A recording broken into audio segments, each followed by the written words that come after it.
Okay, we're back. We left off with the plank hold on fists, which is basically a static movement. And we're starting back up after a minute and 30-second break with a transition from hands to elbows in a plank. Lisa has transitioned to her tummy, but now she's doing a plank hold on her elbows. Once you get stretched out there and your tummy is trembling and your feet are slipping and your hands and arms are in pain, you know you're doing the real thing. We're doing a one-handed swing ladder now. The goal here is to change at the top, which Lisa is not doing. She has since mastered that, but at this point, not sure when to change. That's better.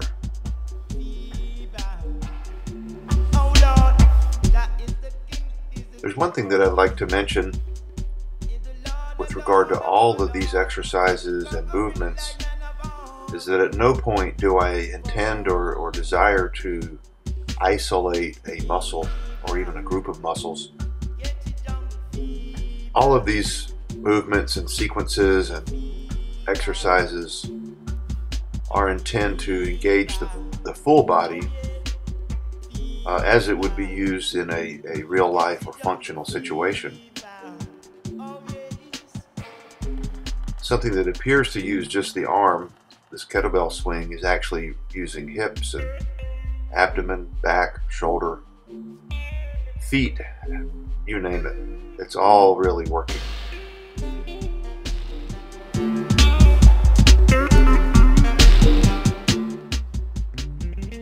This piece of the routine is leaning pose. The goal here ultimately is to be able to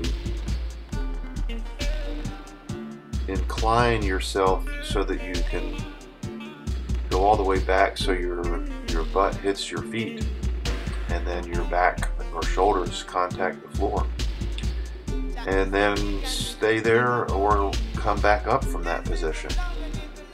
I'm a long way from making that happen, but it won't happen without a lot of intermediate trying. So I can get maybe 10 or 15 degrees of angle and it just feels like I'm going to rip in half. This is, until you try it, it looks like nothing to it, but it is really challenging.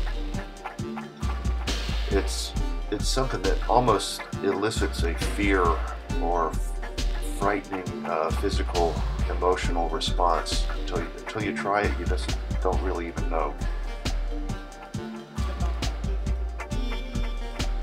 So after that little ab ripper thing that we just did, knee ripper, we're doing another set of one-handed swings.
This is a movement that ties in nicely with the mace, and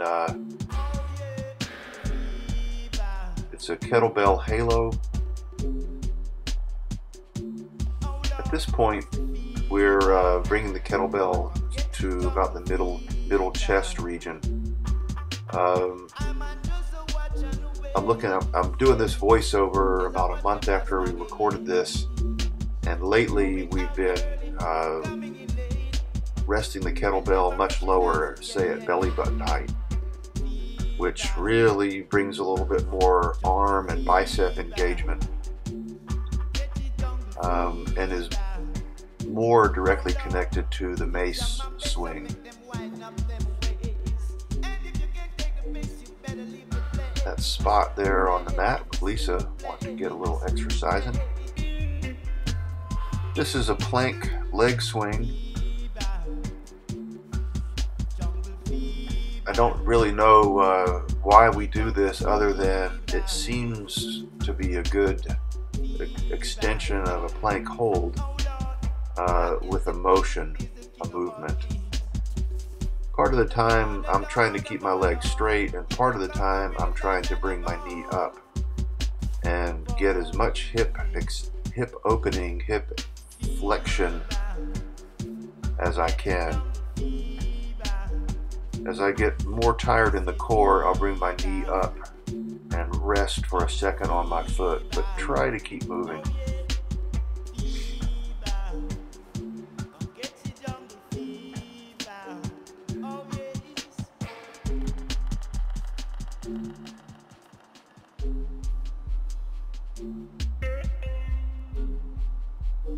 This is a kettlebell behind the back with a swing, and I'm trying to catch it right over my opposite shoulder. I'm trying to get good height on the kettlebell, which is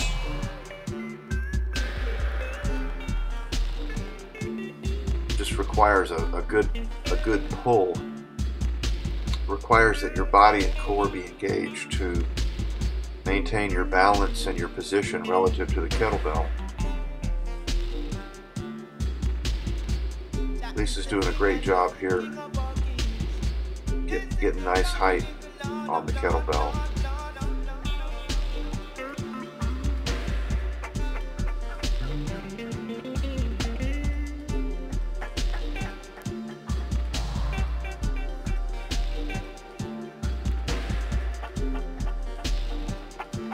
Alright, everybody knows burpees.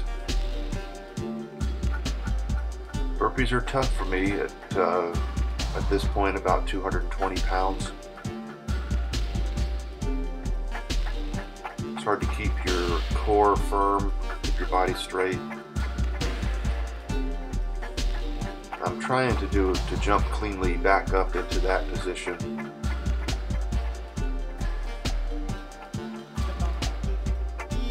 Trying to get my butt down on the downward movement when my legs extend. Temptation is to cheat and only go, stop a few inches short so that you're not quite as extended.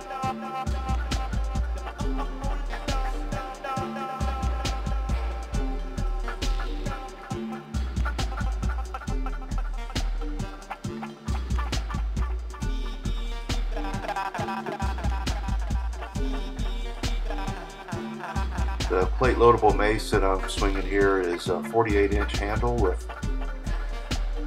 a total weight of about 12-13 pounds. Lisa's swinging a 30-inch handle with, I believe, a 2.5 pound weight on it. So maybe total 5 pounds.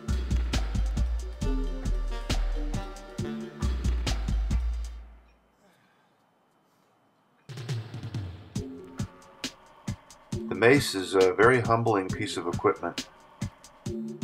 It's a simple technique, but if you get it wrong, the mace will very quickly tell you. It requires a fair amount of core strength and hip involvement, foot movement, as you can see. The lighter weight, you can pretty much stand there and deal with it with your shoulders and a little bit of core, but as the weight goes up, the mace demands more body involvement.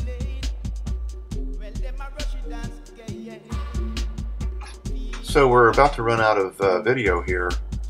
My recorder shut off.